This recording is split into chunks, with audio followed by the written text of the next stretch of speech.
Hi everyone, hope you're all well. Just a little update, historical update kind of thing.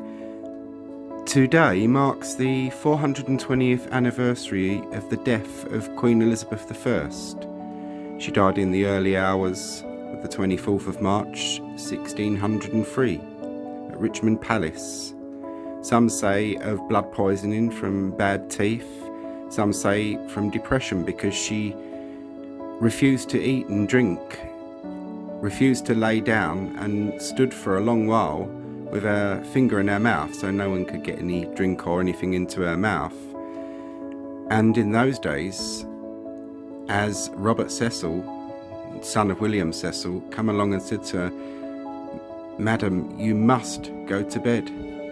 And she went, "Little man, the word must is not to be used to princes. Had your father lived, he would not have done so." So basically, you couldn't stop a queen from slowly starving and whatnot herself to death if you wanted to, which is probably what led to her death. Pneumonia seems to have set in. Eventually, she agreed to be taken to her bed. She looked at one of her ladies and went, "Fetch a priest, girl, I'm minded to die." And when laid down into her bed, she fell into a deep sleep and into a coma and died in the early hours of the 24th of March 1603. But what you're going to look at next is a little item I saw in a little bit of naughty cheeky in-pocket filming in the upper galleries of Westminster Abbey, which is where the funeral effigies are. So onto that now. And here it is.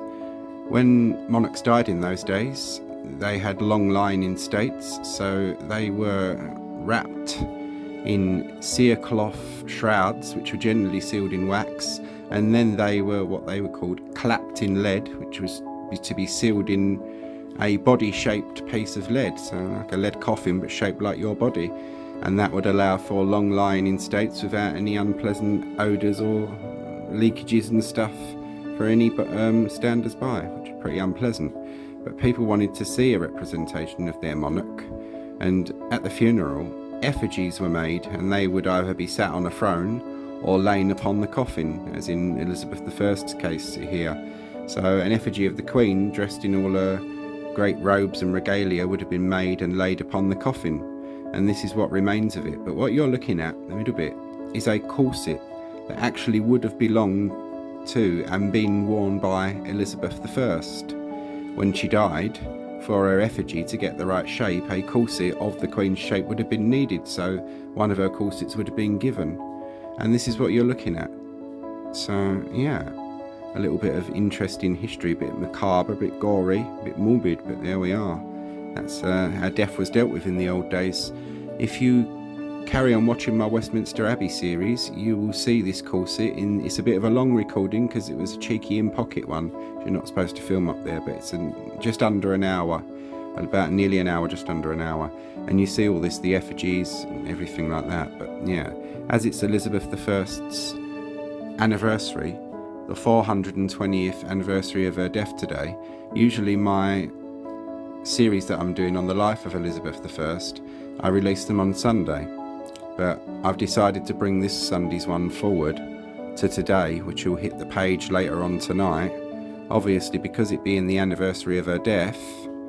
So that's why. So this is the first little part of it, a little piece of Elizabeth I that you can see in Westminster Abbey, either yourself if you visit or if you watch my videos, and you'll see the other little part of the documentary today, or tonight.